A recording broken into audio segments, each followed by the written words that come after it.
Greetings, Warhammer 40k fans. Today I want to show you our collection of Mcfarlane Warhammer 40k action figures. Two of these are my son's, the other four are mine, and I really wanted to kind of just focus in on kind of the levels of repainting that we've done. So for example, the Genestealer here and the Necron have had almost no painting done on them. The Sisters of Battle has had very selective painting done, and then with these other Space Marines I've done quite a bit of painting. And I've had some successes, and I want to kind of share that with you. So I'm going to take a look at these one at a time. So the first one that I want to focus on is the Necron Warrior, which is probably my least favorite, but I got it for my son. He likes Necrons, so... but I really haven't done really any repainting on the body itself. This is just the way that it came out of the box.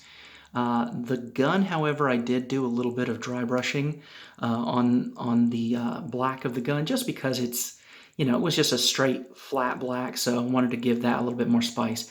I also got into the eyes and did a little bit of neon green. I mean, the neon green that's already on this is pretty cool, but I had a neon green paint to just go ahead and give that a little bit extra glow. And then we did magnetize this on a little flight stand. So it's cool that it comes with a little scarab. But one of the reasons why the Necron is not my favorite is because he's very hard to stand. I mean, I can't really get him to stand well with this. This gun is too top heavy and his legs are too spindly. So it's really hard to pose him. So that's why I'm just going to go ahead and start with him. But then I'll go on to the next one. And the next one I want to focus on is this Genestealer, which I think is really well done, just straight out of the box. Much like the Necron, though, I didn't do much painting on him. I kind of wish that the scheme that they picked was the dark blue carapace with purple flesh. Would have been a cooler scheme, but they decided to do this one instead. But one of the things that I wanted to do, or that I ended up doing, is I got into the claws here where the red and the flesh meat. The painting was not that great. I did kind of clean up the teeth a little bit. I gave the eyes a little bit more of a yellowish. And then there were certain areas, like in this purple wash area, that I just kind of hit a little bit with some paint. So again, not much. I actually think that the use of red in the joints was really well done. And the posability of this guy's arms is actually pretty cool. You can really go with some crazy poses. Now, one of the things that I do have a slight complaint, this particular leg is a little wobbly, so he's the only one that actually really needs the stand that it comes with. Otherwise, I could probably get him to stand on his own, but that stand really does help. All right, so on to the next one. So this Blood Raven's Intercessor is actually the first model that or the first of these that I ever got. He was the pure gray plastic, and I got him with the Necron, and then this Assault Intercessor, which was Ultramarines. I'll talk more about him later, but I got all three of them at the same time for me and my boys. And I wanted to paint this one like a Blood Raven, but I'll say I have a hard time posing him now because I guess the primer that I used might not have been great. Maybe I didn't clean it very well. I did take him apart to kind of paint all the pieces, but there's one place in particular when I went to go, this little bit of battle damage right here was not originally intentional, but when I went to go put the legs, I had to use so much force because the joints are just so rough, I guess. When you're trying to reassemble them, I scraped the paint off, but it ended up working out because I made it battle damage and, did a little bit more battle damage on other areas. With such a bigger model, it's a lot easier to do that with. So, but the paint was sticky for a very, very long time. I'm actually pretty proud of the way that it's a little darker down here and a little lighter. So bigger surface areas was a lot easier to kind of do some of that blending. But that is my main Marine.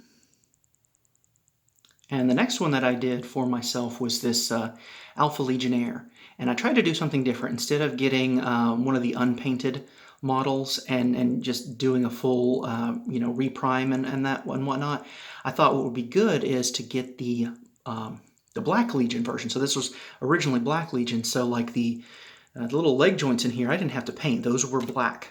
and I just kind of kept them that way. And I figured that that would give him a little bit more posability because, you know, I wouldn't have to worry about the scrape painting off in the joints if the joints were the black plastic that the model was originally molded in. A little bit more success than the Blood Raven, but it was kind of tacky. But I did a couple of really cool things. Like I took these eye beads here. These are actually just these little half marble beads. I ordered some of those to give them those eyes. And of course, since the Space Marine was an intercessor with that big bolt rifle, I wanted to give him something more than just the boring bolter, so I gave him a combi flamer. And this is actually a bit from a Knight that I just tacked onto the regular bolter, and then I gave it a little bit of a fuel cell there. And then I used a Molotov liquid chrome marker for some of the edging so that it really gives it that highlight. So my light might actually be too bright. Here, let me tone that down. There we go. And I did this, I have another tutorial showing off how I did that scale work on both his shoulder pad as well as his leg. I had a lot of fun painting this guy. And this model is my son's other one. He has the Necron and this one. And he actually does play salamanders, so this was a, you know, kind of nice to have that big salamander model for him. And I tried something a little bit different with this one because, you know, with my Blood Raven and my Alpha Legion, both of those, I did prime a little bit. I didn't prime as much with the Alpha Legion because it had the black already. This model, I didn't prime at all. I just kind of started testing out putting paint directly on it.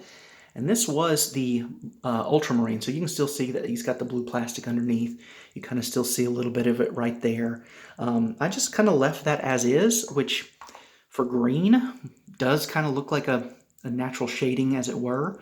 So there's a few little spots that you can see there that I didn't paint over, again, because I wanted the joints to be, you know, flexible and not scrape paint off. And all that, but I was really surprised that the quality of the blue plastic versus the gray plastic of the Blood Raven and the black plastic of the Alpha Legion, but the blue plastic was strangely porous, like it allowed paint to actually grip onto this a lot better. And I kept the original design here. I just kind of painted over it with black instead of the blue that it was, but I think this turned out really, really, really well. I'm really proud of this one. And I'm proud of all the Marines, but this one was a lot lower effort than I thought it was going to be. And now on to what's got to be my favorite of the group, the Sisters of Battle.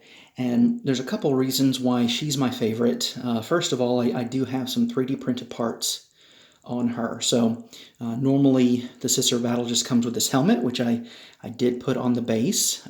It is removable. And I made sure to clean up the eye lenses as well, give them a little bit more of a flare. And I also did some highlighting on the white, but for the most part, this black is the color it came with, and I didn't really put anything over the white. I just did some watered down gray to give some of the shading, and then just edge highlight with white, because the white that the plastic wasn't pure white. So you can kind of see where the edge highlighting comes off, or where it is.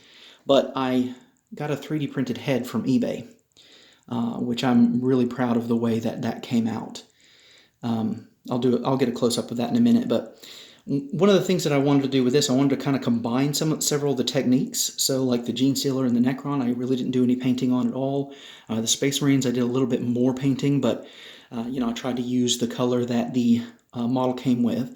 And in this case, I didn't paint any of the red or the black. I did some shading in this red, but this material is really rubbery, and I was afraid that paint would not stick to that.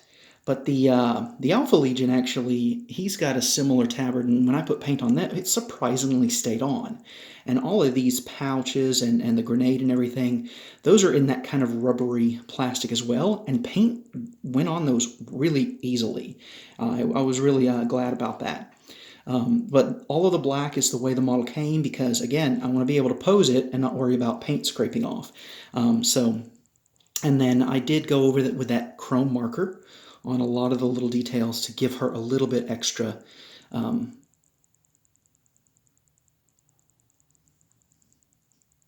but here's a little bit more of a close-up on the face. I had a really fun time painting that eye. Normally, I can't get my brush in to paint the miniatures.